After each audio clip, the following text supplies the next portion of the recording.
For those of you listening who are professional brewers, I'm here to tell you that planning brew schedules just got easier. Starting now, Imperial Yeast guarantees that commercial orders up to 20 liters of 3 of their most popular strains will ship free if they're not in stock when you place your order.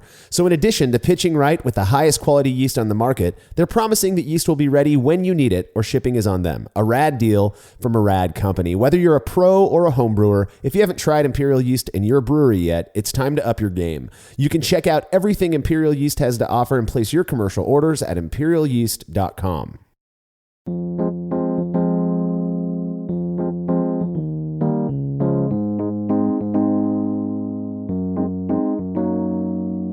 Once a brewer makes wort, it gets boiled, hops are added, the wort is then chilled and racked to a fermentation vessel of some sort before the yeast is pitched. Now, typically this vessel is covered and an airlock is put into place to allow the CO2 produced during the fermentation process to escape while keeping pretty much everything else out. While this may be the most common approach, it isn't the only one. You're listening to the Brewlosophy Podcast. I'm your host, Marshall Schott, and joining me today to talk about open fermentation is my co-host and good friend, Matt Del Fiacco. Closed fermentation is pretty much the standard, both in home brewing and in like the professional scale, and there's a lot of reasons for that. But like relatively speaking, like in terms of brewing history, just like throughout the ages, it's actually super weird to do closed fermentations. Like right. it's actually incredibly, it's novel in regard to like how recent it is. And, you know, like there's still breweries doing it. Yeah, I have to imagine there's a certain element of, risk management when it comes to brewing decisions, particularly on a commercial scale where, that beer needs to turn a profit. But definitely some interesting opinions out there about the pros and cons of open fermentation, which is something I've admittedly haven't really played much around with very much. I have accidentally open fermented. I put that in air quotes because it usually just means that like my bung fell off of my carboy. I was like, oh shit, that thing's gone. I should probably put something in its place. But I do think it's an interesting thing, and I look forward to talking about it with you today, Matt.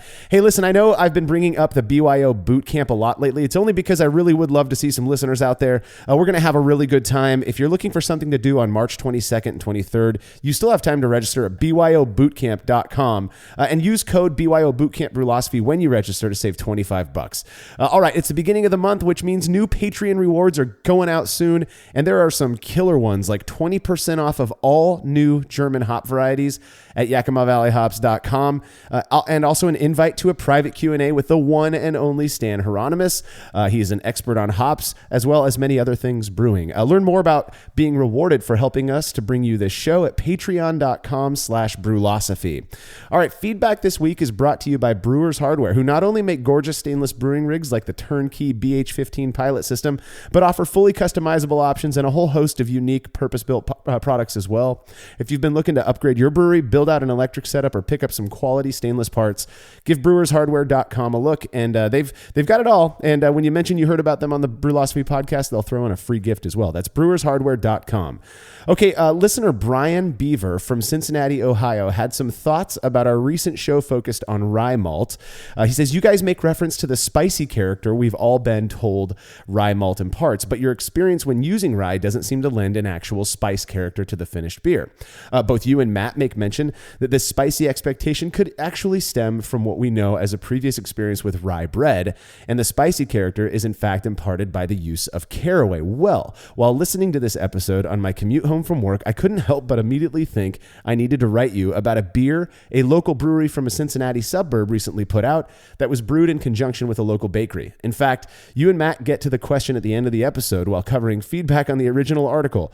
The beer I'm referencing is a rye lager brewed with, wait for it, caraway seeds. And wouldn't you know it, it's got a certain spice to it that reminds me every bit of rye bread. Well, there you have it, Matt. That's exactly what we were talking about.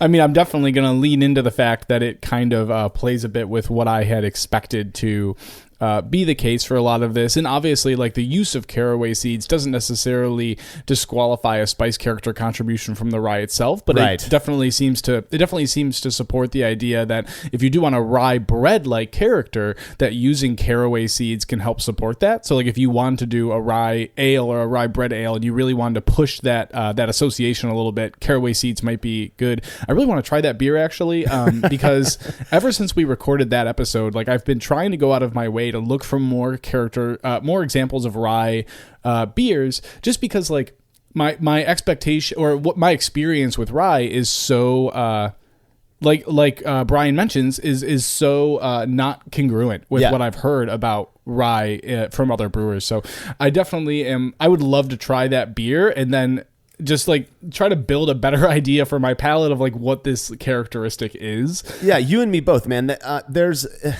So caraway is an interesting, I guess spice you would call it. Or, to me, the character of it is interesting. I do believe, and after that show, this is not the only feedback that we got on the use of not caraway, but on the idea that rye beers don't necessarily taste spicy.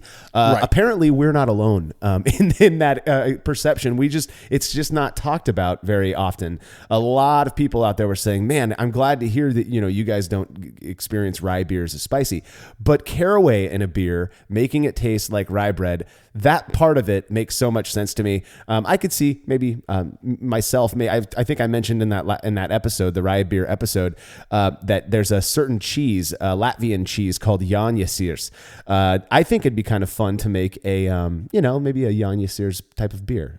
Pay homage to my wife's culture. So thanks for the feedback, Brian. That's really cool. If you have show feedback, you can send it to feedback@brewlosophy.com, or you can call 951-444-0320 and leave us a voice message. So something that seems to be growing in popularity is beer that also has some wine characteristics. Aging beer in wine barrels is nothing new. What I'm talking about is actually introducing wine grapes to the equation, something that listener Jordan Folks did for a sort of accidental beer he ended up calling Cab Sauv Sour Red. Now, Jordan had planned on making a Märzen, but accidentally mashed at 180 degrees Fahrenheit, which is 82 degrees Celsius.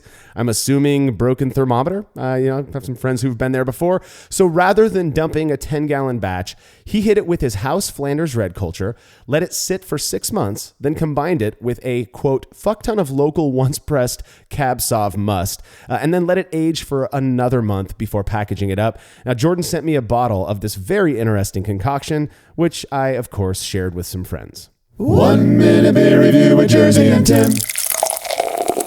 How does this work? I think it tastes like a melted candle mixed with arse berry lotion. I think I should put it on my elbows instead of drink it.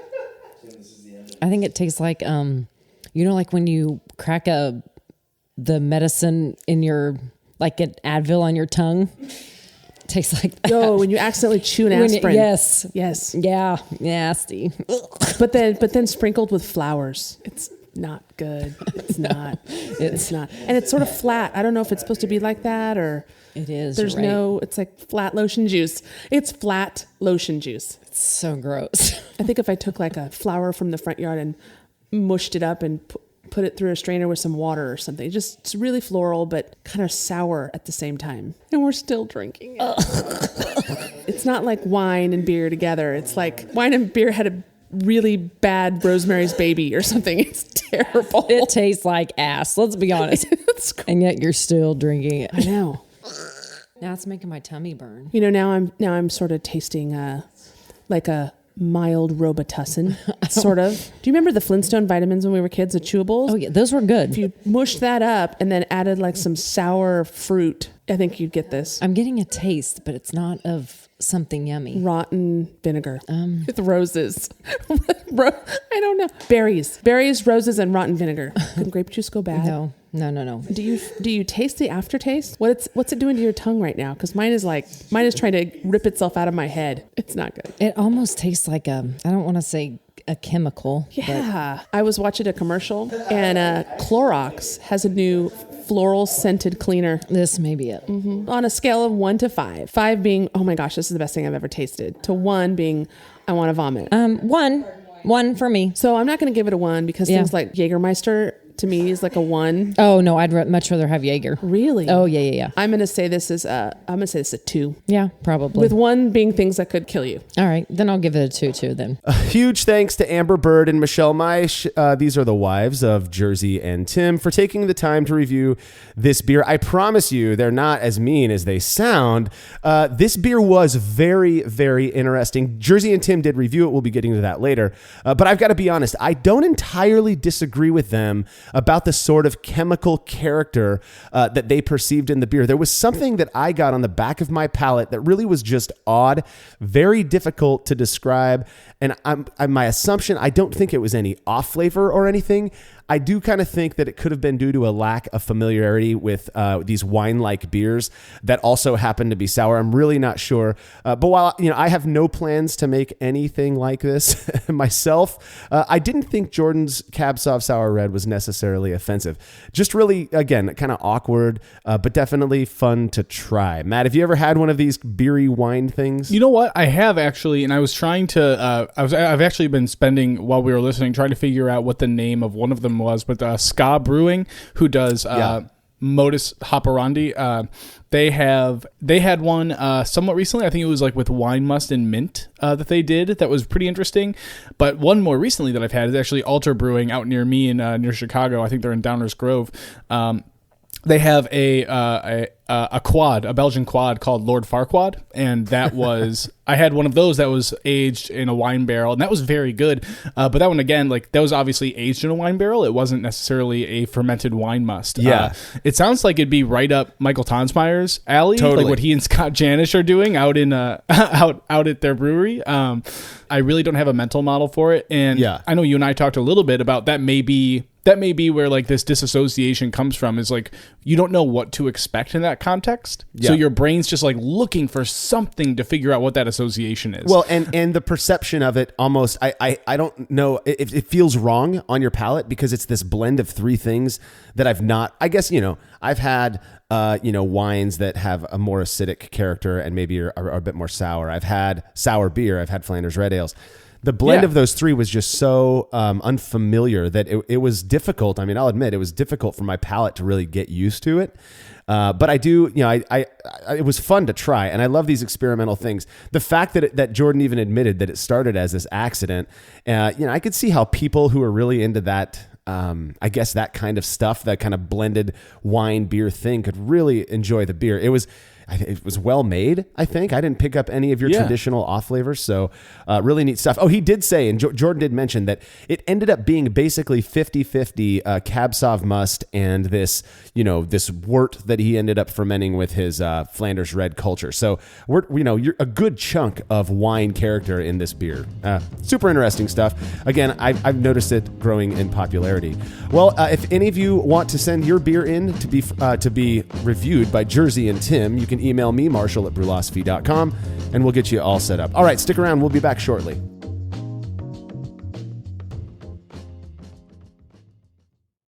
When dumping wort-soaked grain in leftover low-gravity wort while cleaning up after a brew day, do you ever wonder what your true efficiency would be if that wort made its way to the kettle instead? Using the brew bag, a fabric filter for all mash tuns and brewing methods, allows you to capture every last drop of wort. Not only does this increase kettle efficiency, it lowers your grain bill, which saves you money. Throwing wort in the trash is like dumping a 12-pack down the drain and just doesn't make sense. Use the brew bag and leave no wort behind. I've been using these filters for a long time and recommend them to everyone. I never have to worry about a stuck sparge, and cleanup is fast and easy. Go grab yourself a brew bag fabric filter at brewinabag.com and be sure to use code TBP17 at checkout to get a discount on your order. Just as the Grainfather all-in-one brewing system revolutionized all grain brewing at home, the Grainfather conical fermenter and glycol chiller take this one step further by giving homebrewers state-of-the-art temperature-controlled fermentation, just like commercial breweries use. With a full array of features including insulated double-walled construction, an innovative dual-valve yeast dump and sampling tap, and an integrated heating element and temperature controller, the conical fermenter provides a professional quality fermenting environment for superior temperature control. With the ability to individually power and control the temperature of up to 4 Grainfather conical fermenters, each with their own fermenting schedule, the Grainfather Glycol Chiller is the perfect addition to ensure superior fermenting results. And for a limited time, you can save 10% on your order by going to Grainfather.com and entering coupon code NZB during checkout. Once again, enter coupon code NZB when you order the Grainfather conical fermenter or Glycol Chiller at Grainfather.com. Once again, that's Grainfather.com.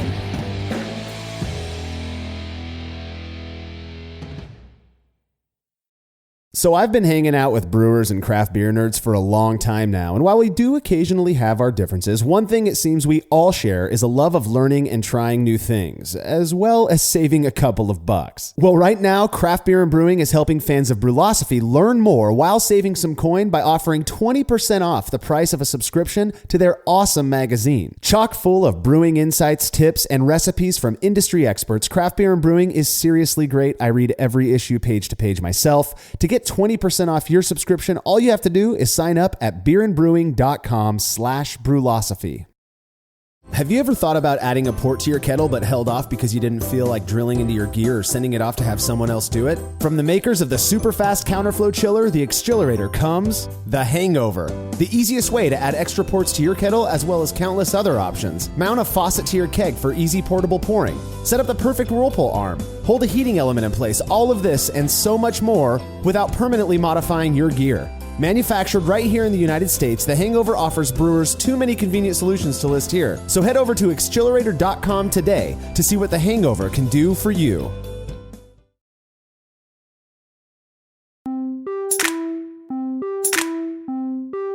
While covering beer during the fermentation process is very common among homebrewers, my understanding is that certain well-known commercial breweries have been open fermenting for ages. Yeah, man. I mean, historically speaking, like all beer was open fermented, right? Like, I mean, you know, like actually, I'm pretty excited. I get to kind of promote them so early in this episode. But my favorite brewery out in Scotland that I've talked about before, the Traquair House Brewery.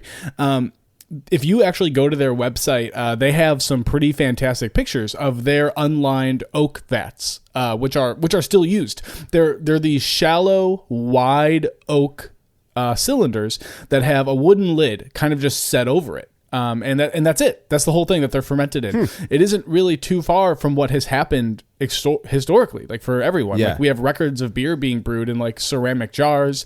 And then in somewhat recent history, we obviously have, you know, lined or unlined wooden vats, similar to the ones at the Traquair House that I just mentioned. And those could be coated with something like resin or like pitch. And then, you know, we can talk a little bit more about this, but then some breweries actually started using concrete. So that's one of the really famous ones, I think, is still an example, which is, you know, the Yorkshire Square, which is effectively like a slate fermentation vessel, you know, but it's an open fermenter. And it really isn't until recently, like well within the past 100 years, that closed fermentation vessels were incredibly widespread. Right. And I think there's a lot of reasons for that. Like there's a lot of great reasons to do closed fermentation vessels, a lot of pros, but obviously like a lot of breweries are standing by some of these open fermentation techniques. And, you know, just to be a bit hyperbolic, like closed fermentation is the weird thing here. Yeah, I think in the grand scheme of brewing history, it makes sense, but it makes sense because of what we've learned about, you know, brewing. And well, to me, and I have to imagine that this is the case for most people when they're considering open fermentation, the biggest concern is contamination, the risk of contaminating your beer. I mean, you've got this huge, you know, relatively, particularly on the commercial scale, you've got this huge top of your beer open to the environment. You know, any fruit flies that might be hanging around or anything else, any floating bacteria, whatever, just settle right in there and potentially screw up your beer. So even though closed fermentation is relatively young in terms of the historical look at beer and brewing, it does make sense why people would do that, and it allows for more. Arguably, I think the belief is, you know, more predictable results and consistency between batches. Now, Sure. you know, Yeah. now you've got places like, I believe Anchor Brewing is known for open fermenting their Anchor Steam Ale and probably their other beers. I'm not even sure about that. Yorkshire Squares by Samuel Smith. They're known for open fermentation. Like you said, Traquair is known for open fermentation. They've got to be doing something to protect their beer during the fermentation process. Yes, absolutely. And, you know, like there's a lot, like we kind of just mentioned, like there's a lot of reasons that you would switch to like a closed fermentation, but like contamination is obviously one of the big things. Right.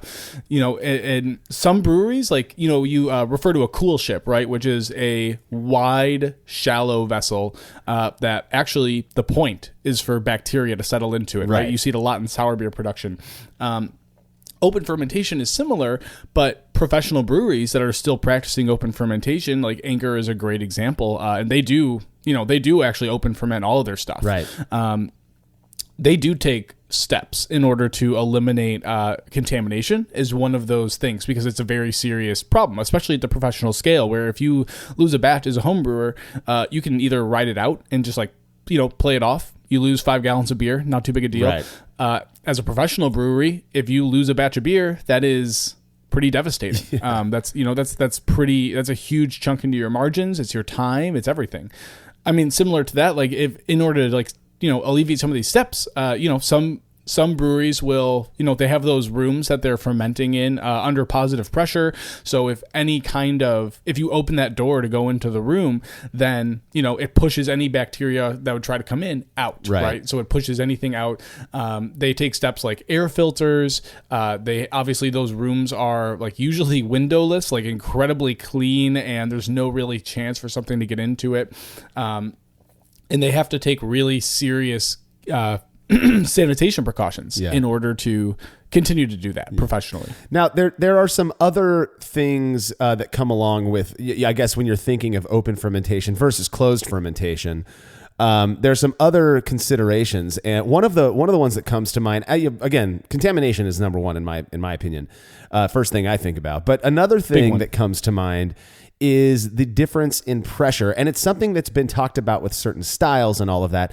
But the idea being that the amount of pressure that's created in the headspace of the fermentation vessel, and this has been argued on the commercial and the homebrew scale, that amount of pressure has an impact.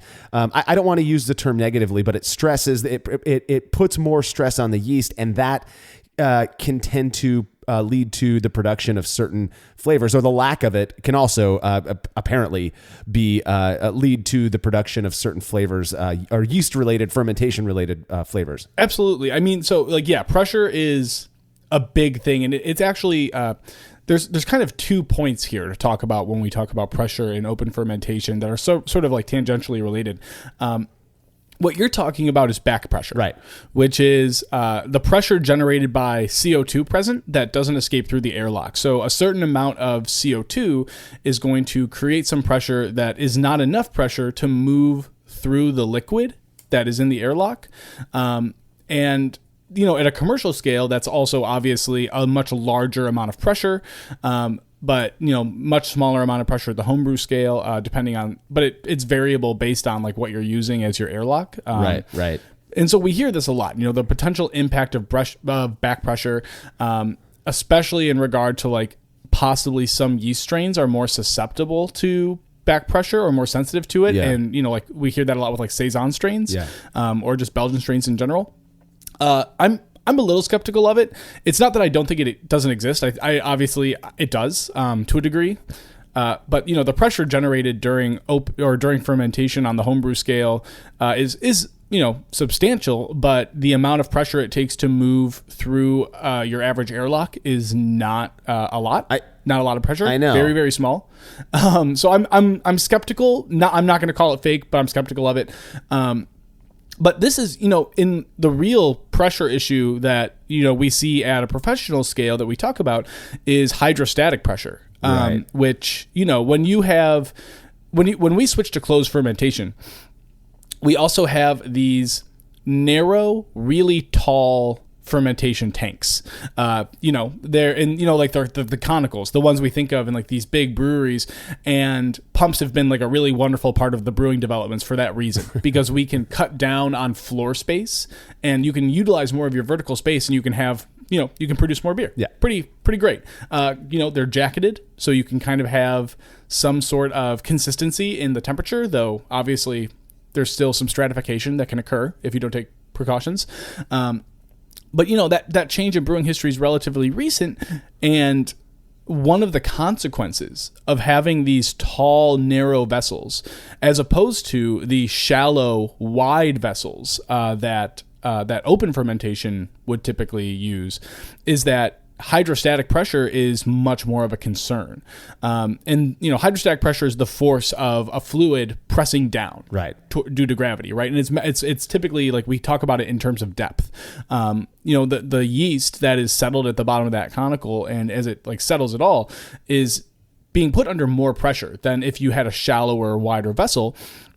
And so, in theory, it's not an open fermentation versus closed fermentation problem, but the transition from open fermentation to closed fermentation, and then we switch to these taller, narrow conicals, hydrostatic pressure definitely becomes something we have to think about. It comes into play. So you think about these commercial breweries that are actually kind of still relying on open fermentation, and all of what you talked about. I've seen like these concrete fermenters that you're referring to. Fascinating, yep. I think. But almost all of these breweries, even what was it? Sierra Nevada put out a video of their Bigfoot barley wine, right? A really cool video of the fermentation process. You can very clearly see that fermenter is shallow. It's huge, like a swimming pool, basically.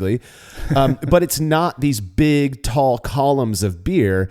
Almost like if you're gonna, I guess open fermentation is one of those things that sort of also comes with, in general, the idea that you're gonna use some sort of a fermentation vessel that's wider, shallower, whatnot. Definitely not your typical.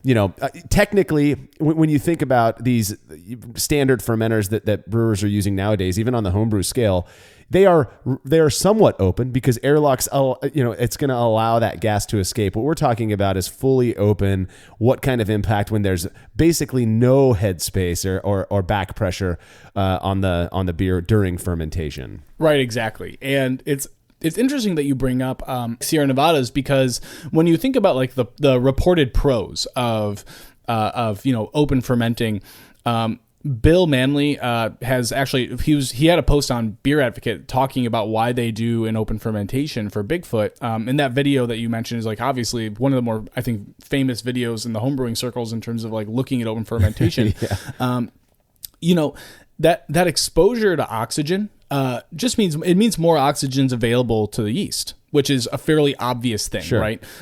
In big beers, like Bigfoot, where O2 availability is a concern, like you talk about some brewers who are like, they try to use pure oxygen to 12 or 14 parts per million, or, I hit it with 12 parts per million oxygen at the start of fermentation and then 12 hours later. This O2 availability can be a benefit. And, the yeast are in a big beer environment due to that oxygen need, due to the osmotic pressure of just like the higher gravity. The yeast are pretty stressed. And then obviously as they're producing alcohol, they're going to be more stressed from the presence of alcohol. There's stuff like that. And one of the reasons that they are open fermenting, or a couple of the reasons they're open fermenting Bigfoot, is because in an open ferment environment, in a shallower and wider vessel, you have less hydrostatic pressure. You have more oxygen available to the yeast. And, it ultimately is just a little bit less hostile of an environment. For the yeast, Exactly. So it's pretty interesting. Like that's definitely something that people talk about when they consider this open fermentation. So what role does this is just something I was thinking of as well, because particularly with bigger beers, you occasionally hear the term CO2 toxicity thrown around. What role does that play in open fermentation? This is just kind of a rhetorical, I guess, in my mind, as opposed to if you're closed vessel, maybe bigger beers, it's different. But this idea of CO2 basically killing off the yeast because the environment is just too toxic for them. Yes, well, so CO2 toxicity definitely is another piece of the puzzle in terms of like being so there's going to be, because of fermentation, there's going to be a certain degree of CO2 in your beer, right? As wort turns to beer. It's the reason we degas wine, and the reason we degas like meads is because CO2 toxicity is a concern. It's like it changes flavor and profile development. Now, in a closed fermentation environment, we talked a little bit about back pressure. So not only because of the back pressure is there more pressure in the vessel, and that's going to stress the yeast a little bit, but that pressure is from the presence of CO2. And so that CO2 is also going to lend itself to some of that CO2 toxicity. Right. Having an open vessel means less there's nothing to keep the pressure of the vessel there. It'll just go to obviously atmospheric pressure, just because of, osmosis. Like it's all gonna level out. Yeah.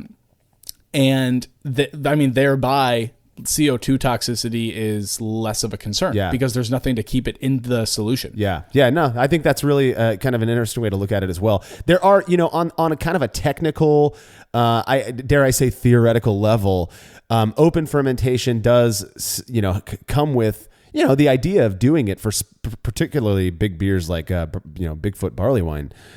It sort of makes sense. Does it really make a difference? I guess that it'd be interesting to taste Bigfoot, a closed fermented version next to an open fermented version. But so, all right, well, let's talk about some methods for open fermentation. On the commercial scale, we already touched on how Anchor does their thing, shallow, wide, basically Yorkshire squares, those are common in English breweries. They do everything they can to keep the air and the environment as pure as possible so that, again, to reduce the risk of contamination, but also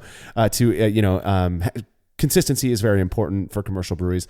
On the home brewing scale, there are a few different ways that I've read about people doing this. Now, again, a little personal anecdote. I have never intentionally open fermented, though. When I use carboys, you have these 6-gallon PET carboys, I will often pitch my yeast and then lazily cover the top of the carboy with some foil and let it get going, and then I go and add my airlock. And I only reason I do that, one, again, I'm a little bit lazy and I sometimes forget to put the airlock on, but I'm often pitching my yeast when the wort is maybe 68 to 70 degrees, but I'm setting my fermentation chamber to maintain 66 degrees. And so during that cool down process, I don't want any of the Star San solution in my airlock to get sucked into the beer. So that's why I started doing it. Now, I guess some would view that as a form of open fermentation. If you leave the if you leave the vessel covered, like with a loose fitting piece of foil or a mash bag, like a Bruna bag that you've like sanitized, and you do that for like the majority of primary fermentation, then definitely, that would be considered an open fermentation. Now, like we talked a little bit about contamination as a risk. Another risk, obviously, with this open fermentation stuff is oxygen exposure, right? Which it can be good for primary fermentation, like we talked about with the big beers and all that stuff. But on the cold side, if you're worried about oxygen exposure, then you need to either rack to a serving keg or to a secondary that has an airlock, either right as soon, like the second primary fermentation is over, or like maybe a little bit before. So it depends a little bit on like when you are doing that, because otherwise you're just like leaving your beer exposed to the air and stale. Right. And I don't think proponents of open fermentation would be like, oh yeah, just leave it with foil covered for 2 weeks and you'll be fine. I think you can still definitely do it that way though. And at the homebrewing scale, that makes sense because typically you don't have these shallow wide vessel fermenters, so you don't need to worry as much about like, oh, I need this entire room to be totally sanitized and with positive pressure and an air filter. I can just put this in my fermentation chamber, which you should also probably just like sanitize beforehand and completely clean. But then using foil or a mash bag and keeping that covered. Yeah. So that you made a good point. And this goes for commercial breweries as well. It's not like they're open fermenting and then dipping pitchers into the fermented beer and serving it direct from there. These beers, once the primary fermentation is complete, usually, and correct me if I'm wrong, Matt, but I think it's usually a couple points before it reaches FG, the beer typically will be racked to maybe a CO2 purged keg or something like that, because you don't want any of the detrimental aspects of cold side oxidation taking effect. That or they'll put it in like a bright tank or something. I don't, and that's not to say that they naturally carbonate, which they might. I actually don't. I have no idea if breweries. I don't think Traquair House does, but like as any of these breweries do. But the point being that if you let it finish fermenting out in a closed environment, you don't need to worry about that oxygen exposure. Right. Yeah. And when you're a professional brewery, you have to, if you have a batch that goes bad in a month, then that is a pretty severe cut. into your margins. No joke. Well, so on the home brewing scale, what I've seen people doing, and I mean, open fermentation is pretty self-explanatory. Folks who brew in or who ferment in, your regular plastic buckets, you can get a large fabric filter, a brew in a bag, whatever, and sanitize that bad boy, throw it over the top of your bucket and ferment. I've seen that. I've seen people clean out their chambers. There's pictures online of people doing this. Clean out their chamber really well and throw their bucket in there with nothing on the top and just let it rip. I'm a little too wussy to do that one. Another thing is for if you're using buckets, these are just things that I've seen people talk about, is to not attach the lid fully and just kind of leave it off. Yeah, just set it on. Yeah, just kind of set it on and that way you're covered, and you can even put an airlock on there just to cover the hole for your airlock and whatnot. That's one way to do it. Folks who use carboys, again, you can cover it with foil. I've heard, I think I saw this on a popular homebrewing forum, somebody say that foil produces more back pressure than an airlock if it's on there too tight. So be careful if you want that open fermentation character. Let's see, people who are fermenting in things like stainless brew buckets like we use, or kegs. Really, the idea is just to cover the top loosely so that it doesn't create the back pressure, and then whatever else other magic happens from open fermentation can occur. Now, when it comes to open fermentation, I think there are a few different styles that people tend to think of. We've hit on, some English breweries using it. Yep. Is there some claim about open fermenting when it comes to English ale? Yeah, I mean, so like English ale, we typically see, and like we mentioned the Yorkshire Squares, we usually hear people say like it's a unique flavor profile, and that they also usually attribute like more mouthfeel, like a better mouthfeel. I have no idea why that would be. I've also heard that there's open fermentation favors the development of esters that you expect in typical English ale. I hear that a lot in the context of things like Hefeweizen. Right. When we talk about the more oxygen exposure during fermentation, producing more 4-vinyl guaiacol. It's a clove. If you're making like a wheat beer or a Belgian ale, then you want to emphasize clove characteristic. You may want to explore open fermentation, right? Because that is definitely a consideration. But it's actually interesting we talking about that because obviously Saison is like we mentioned that style earlier, like the DuPont strain. The argument effectively that we're making here when we talk about style considerations and like all these differences that open ferment does is that people report that yeast strains react differently to open ferment for different reasons. Right. Like these Hefeweizen strains, like they very likely may produce more of this clove characteristic, while in these English strains, I've still one hypothesis that was, because they open fermented for so long, they're better at open fermenting, and they get more traditional characteristics out of it just because of like the history of that strain. Yeah. Or Saison DuPont, the DuPont strain, which is supposedly much more sensitive to back pressure. And so then it's going to suppress more ester characteristic with back pressure as opposed to open fermenting. Yeah. Or what I was told, the whole thing with Saison DuPont strain was that, if any amount of back pressure, and, we've done an experiment on this that we'll get to in another show, but that any amount of back pressure can cause the yeast to stall and like make it lazy and not want to do its job. So, outside of flavor and aroma considerations is actual yeast, I guess not even health, but its ability to do what it's supposed to do. And I'm not sure if I would attribute that to. I would want to dig into that more. Like it may be just the exposure to oxygen. Like that the yeast is healthier, or it's less, obviously because it's less stressed. I think there's a lot of reasons it could be, but yeah, definitely the impact that open fermentation is reported to have on yeast performance and just like attenuation is definitely something we see thrown around. Yeah, it's interesting. Well, like I mentioned, I've never intentionally done in open fermentation, but there are a lot of claims out there, and we were interested in testing it out for ourselves. Results from Matt's experiment when we return from this short break.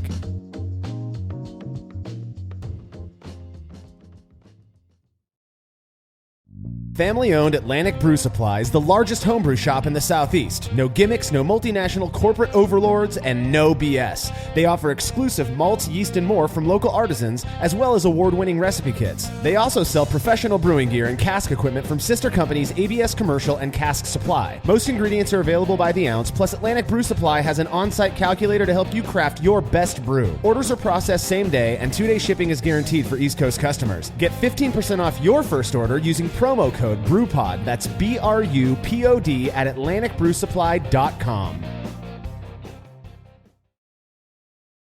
As every brewer knows, the best beer requires the best hops, which Yakima Valley Hops provides fresh from the source to brewers around the world, carrying everything from classics like Cascade to modern favorites like Galaxy and Mosaic, as well as other ingredients and gear. Yakima Valley Hops has it all. And don't forget to check out their new podcast, The Late Edition, where the YVH crew goes into depth on our favorite plant with industry experts. Head over to YakimaValleyHops.com now to see all they have to offer and subscribe to The Late Edition wherever it is you listen to podcasts.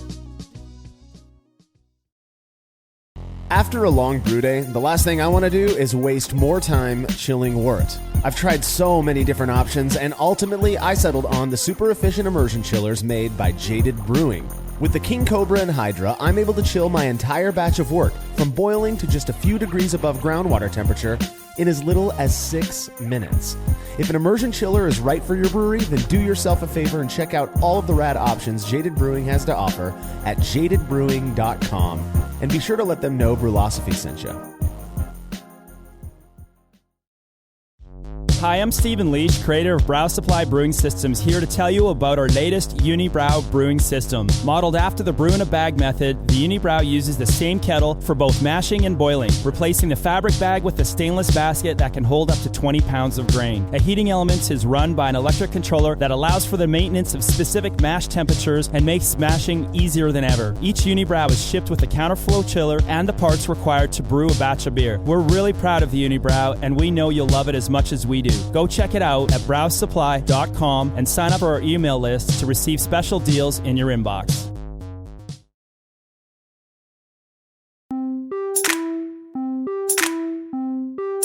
So as we discussed earlier, there are a few different approaches to open fermentation, one of which you recently put to the test, Matt. Yeah, I did. Actually, for this experiment, I've been reading a lot about English ales and open fermentation, and obviously I've been reading a little bit about Scottish ales and doing it. So one of my favorite styles, and like one we don't hear about too much, but it's all over the place in the UK, is British Golden Ale.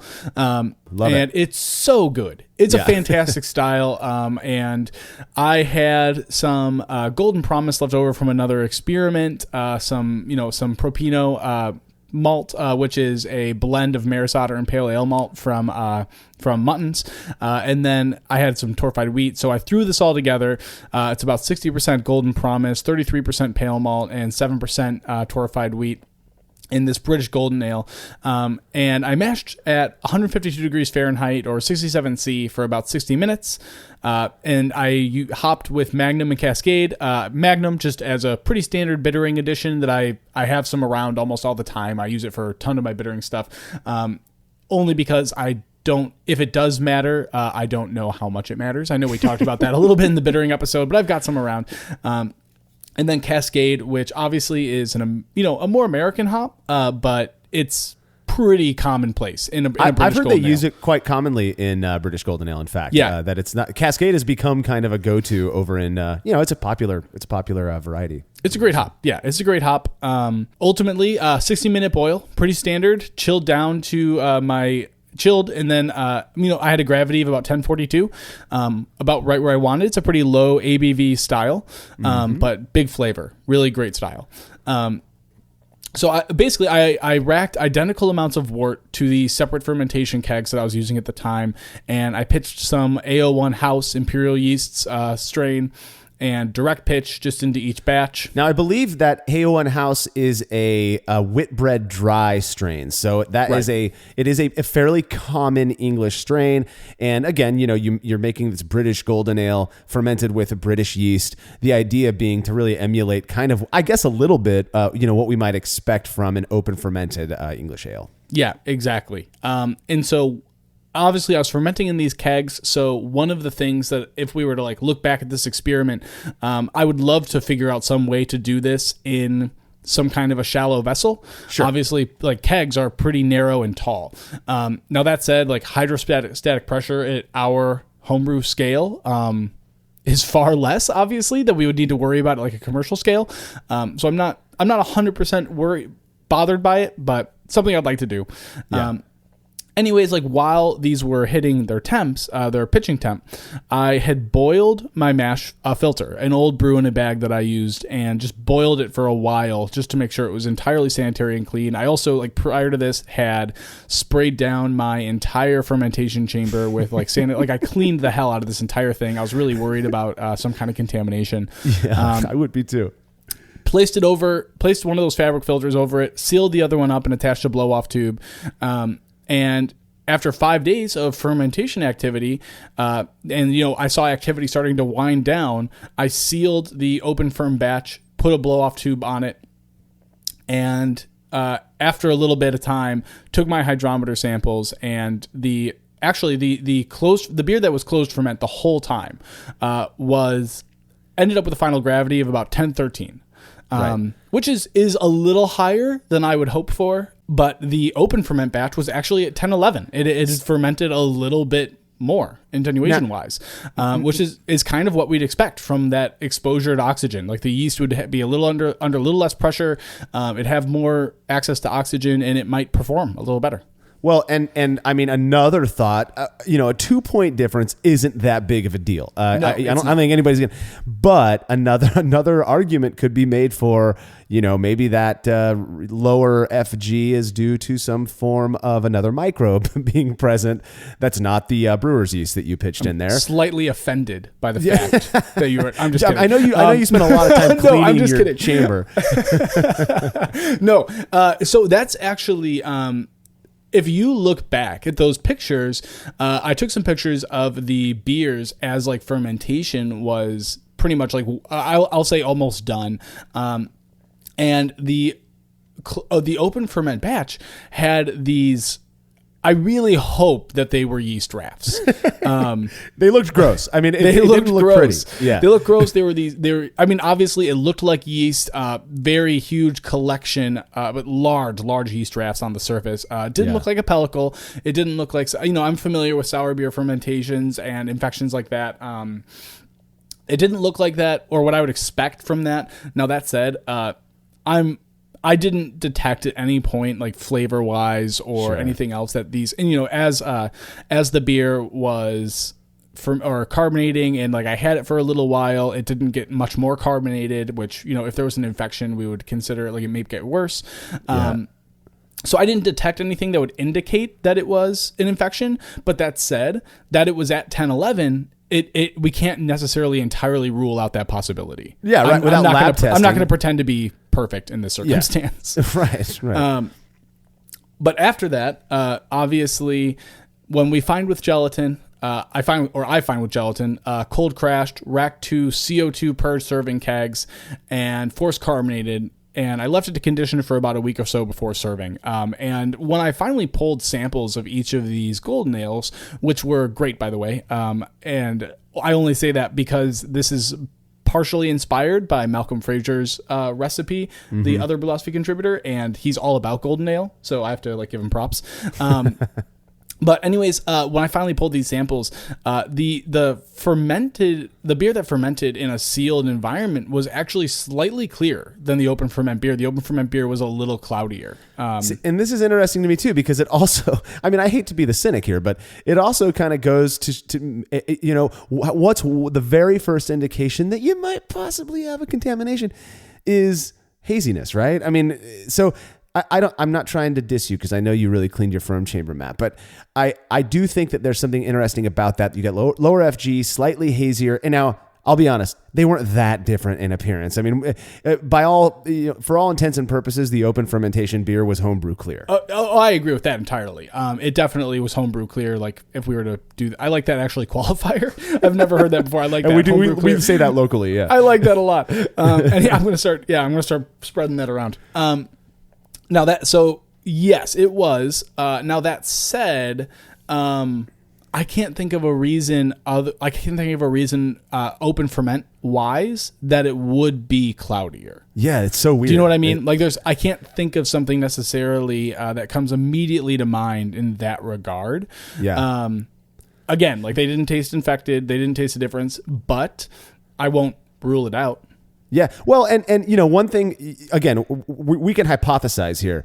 If the access to oxygen it made the yeast of the open ferment one, act differently, behave differently than in the closed ferment batch, then perhaps the yeasts that were favored in that environment were the ones that didn't flocculate as quickly. Or again, I'm just kind of shooting some ideas out here. Yeah, could be. And that's what it was. I mean, and again, we're kind of focusing on the appearance differences here. They weren't that different, but I do think it's interesting. Now, before we get to the blind participant results, Matt, how were you able to perform on triangle tests that you took? I was 4 for 5. So you could taste the difference between these beers. I think so. So 4 for 5 is pretty good. It's not like orange juice and water good, obviously. Right. That said, I've never tried that, so maybe I wouldn't do that well. I found the open ferment beer to be slightly more bitter.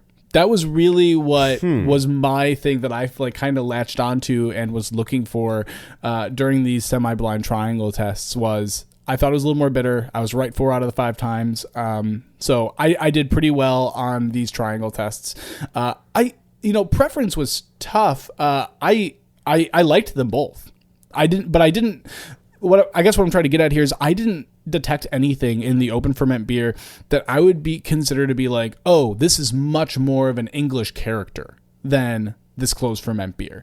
Yeah. I didn't necessarily get that from it. So it's definitely something I would want to explore more in the future, but I was 4 for 5. I did all right. Yeah. Well, okay, so you served this to 24 blind participants who knew nothing about the variable, out of which 13 would need to identify the unique sample in order for us to say that this was significant, and that's exactly the number that did. So 54% of this 24 participants were able to identify the odd beer, which allows us to say, make of it what you will, that this is a significant finding, implying that these beers were distinguishable. There was something different enough about them for a good portion of people to be able to tell them apart. That's fascinating to me. It confirms that you're not the only one who could tell these beers apart, Matt. Yeah, at the very least, it does that.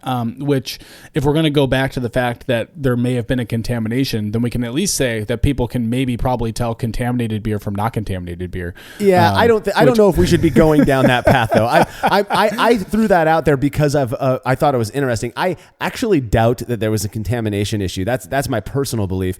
And you take a look at the preference data. If that's the case, that means that 7 of these 13 people, over half, actually preferred the open fermentation beer. So if it's contaminated, they liked it better. That's where I was going with it, is the fact that it's like more people did prefer it, and only 3 preferred the sealed fermentation beer. And then it was pretty interesting in regards to how people perceive this. And when I was talking with people about this experiment, actually a couple of people did note that they thought that the open ferment beer was a little more bitter.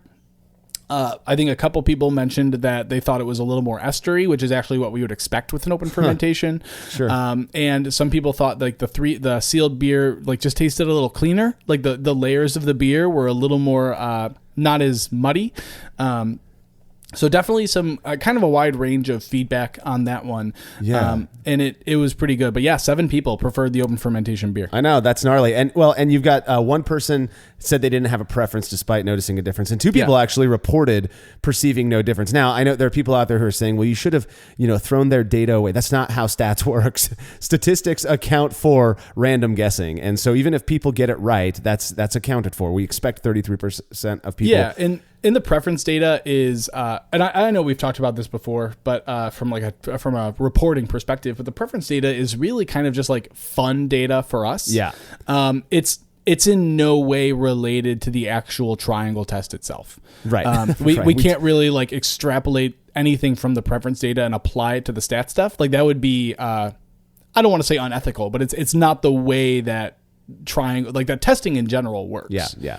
I agree. Well, I think before we get into reader comments, I think what this this experiment, these results suggest is that you can, open fermentation may have an impact, but it's not necessarily detrimental. It may not be totally beneficial either, but that it does work. Now, speaking on anecdote, there have been a few times where I have completely forgot to put an airlock on my carboy. I mentioned earlier that I'll cover the opening of my carboy with some foil or something. Sure. And I've just I say forgot. I more like forwent, but and I this is, I rarely say things that I feel like there was something a little bit different about those beers. Not good, not bad, just a little bit different. And, could have been biased or whatever, but sure. These results kind of seem to imply that maybe that was the case. Maybe there is something different that occurs when you don't have that pressure, when you have more access to oxygen and all the other stuff that comes with open fermentation. This is one of those circumstances where we can take into account the scale argument.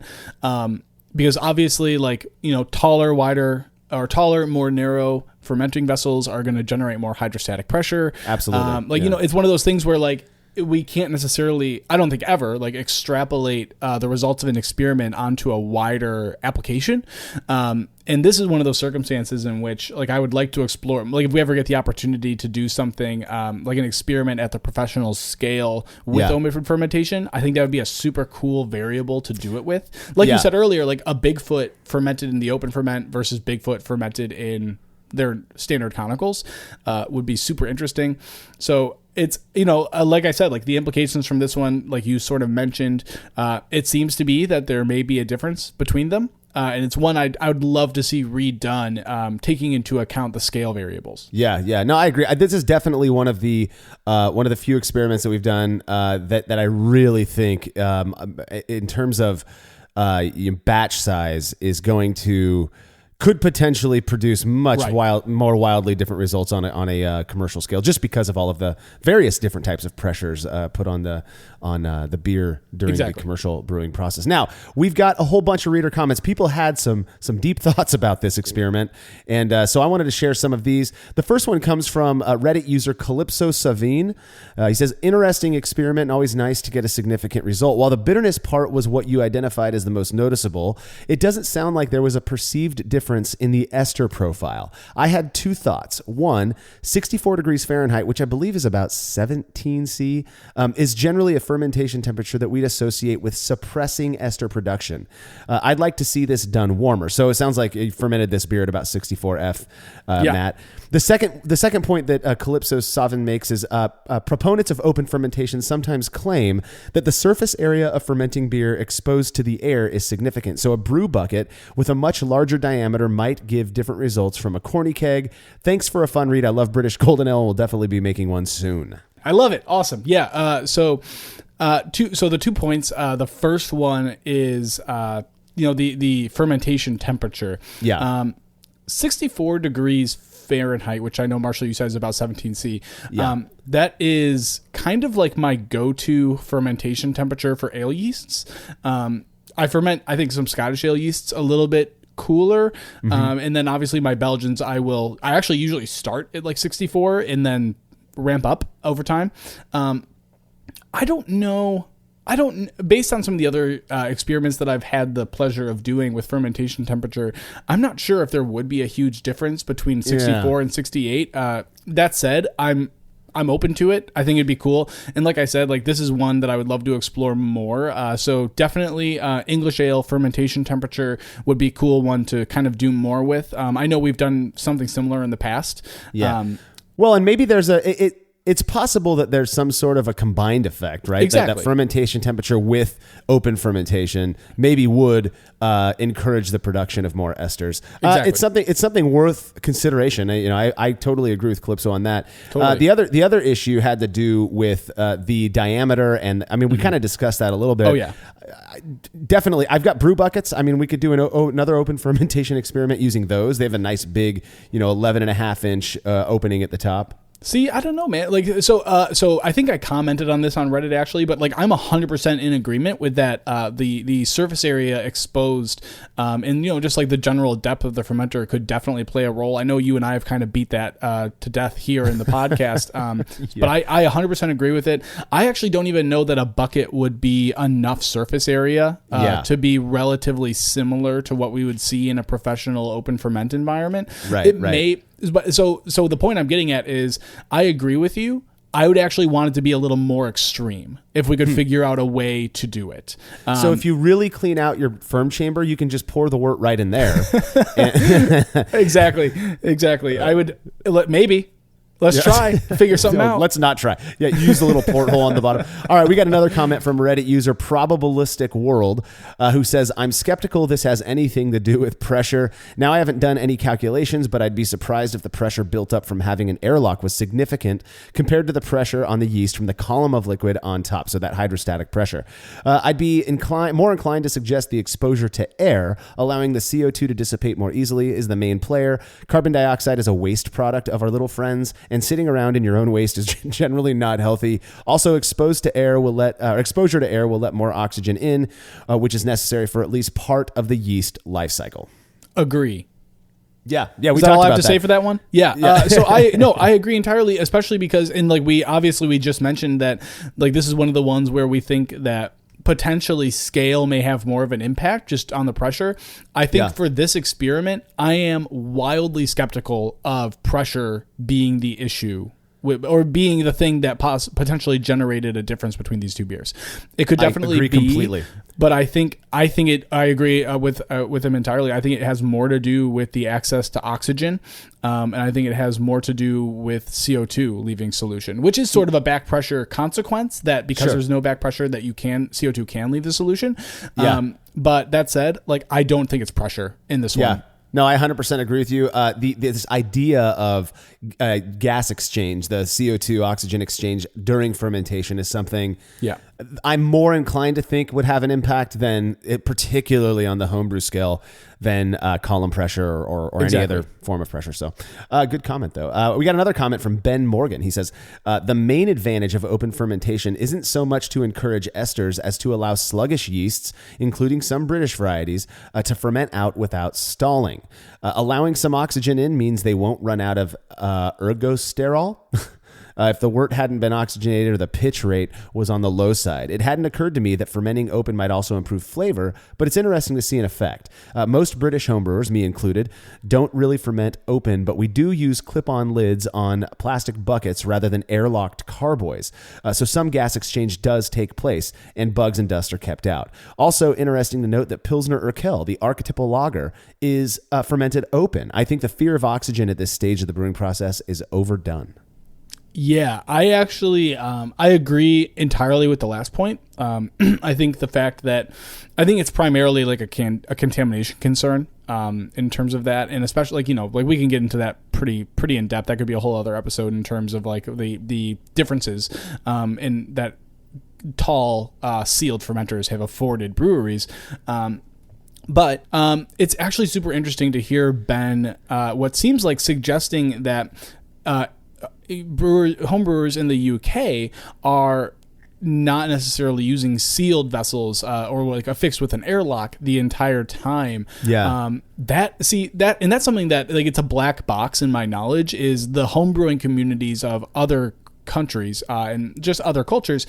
I would love to know more about like how people are typically doing this and like the differences, because here in the US, which I'm sure is the majority of our listeners, I believe, just based on the stats I've seen, that we like far and above sealed fermentation vessels with airlocks. Almost everyone. It is unheard of to hear of like a couple people who are regularly open fermenting.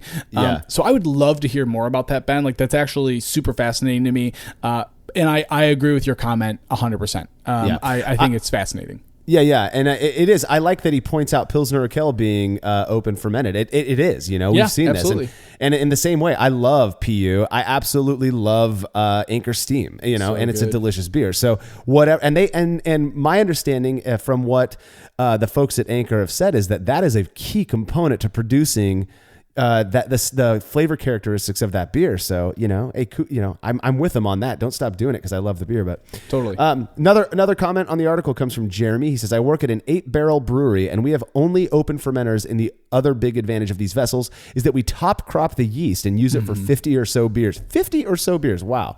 Yeah. Before we have to buy a new one. A great money saver.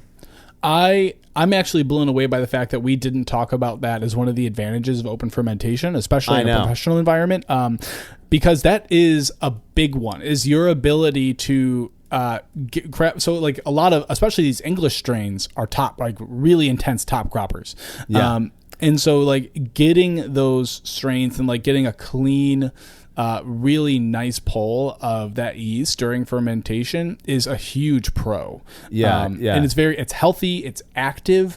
That's a big deal. So yeah, that's an awesome comment. It's, at the homebrew scale, I don't know too many people who are who are taking yeast. Off the top. That way, at least, yeah. Exactly. I would love to explore it more. I think it'd be a cool variable to try sometime. Absolutely. But, hey, so Matt, for those out there who are listening who may not necessarily know what top cropping means, you mind giving us a rundown? Yeah. Sorry about that. Top cropping the yeast is effectively during fermentation, when at high crozin, when you have a really thick crozin, like it's a really developed, that is made up of some protein character, like there's some things in there from the beer itself, but there's also a lot of active yeast in that crozin. So top cropping is sort of just taking the creamy white portion of the crozin. So not like those, you have like those dark specks, like the green kind of the skin. Exactly, that skin, that like pudding skin, that protein content. You want right beneath it, there's like this creamy white yeast, obviously. So you can skim that directly off the top of the wort and use that to pitch for future batches. Yeah, and so what Jeremy is saying is that they do this in his 8-barrel brewery up to 50 generations, which is just crazy. That's I've never heard of any. Maybe Me he meant neither. 5. That's actually startling. I've never heard of that. He might have put 5 and accidentally like typoed a 0 in there, but he put 50 on the comments. Let us know. Let us know if we're wrong. No joke. Top cropping is definitely something we need to experiment more with. I don't think we've done anything on it. So thanks for the reminder, Jeremy. Final comment comes from Andy Beckwith. He left this on Facebook. He says, I've seen much more surface area with a lot of open fermentations. They were at a larger scale, but they also weren't covering the vessel with any muslin or the like. Yeah, there's more to this, but that's the same with any commercial open fermentation pictures or videos I've seen. There's no cover on it. He says, I wonder if the CO2 blanket or the small restricted opening was enough here to not have as much influence or not being exposed to open air rather than a controlled Keyser temp controlled fermentation chamber. Good points, right? I think what he's saying is maybe if you did the open fermentation in a larger room where CO2 wasn't getting contained exactly as much in that, like in your chamber, if anybody who's ever put their head down into their fermentation chamber during active fermentation knows exactly what we're talking about. Oh yeah, absolutely. And so I guess like the argument being like maybe if it had done those things it would have more of an impact. But this one did come back significant. So like obviously I think there was some kind of a difference that was attributed to this beer, whether that was the open ferment, whether that was, I know Marshall threw out like possible contamination earlier, which I'm skeptical of, but maybe, or like those different reasons. I think there's definitely potential there. And obviously, like you mentioned, in a professional environment, they're using shorter, wider vessels, much more surface area ratio that's exposed, and that is going to help with oxygen exchange. It's actually going to help with like thermal blow off, just like as heat leaves that solution. So there's less stratification in the wort because of that. There's quite a few things I think that are impacted by that, and I could go on for a little bit about it, but I appreciate your comment. It makes total sense, and I would love to see this done in like the most strenuous and best way possible. Yeah, it's an interesting thing to consider. Well, that's all the time we've got for this episode. I don't have any plans necessarily to go and open ferment beers, just because closed fermentation makes me less anxious, and it seems to work just fine for my process. Matt, any final words on open fermentation? No, I don't necessarily plan to do this too much either. primarily because I think the big thing to walk away with from open fermentation is that I think the pressure generated in a professional environment is more of a concern than pressure generated at a homebrew scale. That's my hypothesis for the time being. It's definitely something I want to try more in the future in, a different setting. But my system's not prepared to do it at this point in time. So I'm not going to probably do it too much in the future, except for top cropping. That experiment would be super cool. I'm jazzed about that idea now. Otherwise, I think there's a lot of potential for us to continue exploring this one with different yeast strains. Absolutely. Well, right on. Don't forget to head over to brewlosophy.com to read about the experiment discussed in this episode, as well as all of the other sciencey beer stuff we're up to. The Brewlosophy podcast is made possible by the generous support of our sponsors, as well as all of our rad listeners. We seriously could not do this without you. Cheers to everyone who has subscribed and left a review of our show. It makes a huge difference. If you haven't yet, please consider doing so. Head over to brewlosophy.com/support to view a list of ways you can easily help us to continue producing this podcast. If you want a reward for your support, visit patreon.com/brewlosophy. Thanks again for listening. We'll be back next week with another episode of the Brewlosophy podcast. Until then, think beer. Start off the morning with some hot tea, lemon and honey, cause it suits my bro. Put some herb in the bowl, yeah, it's homegrown. Ain't gotta go through the middleman no more.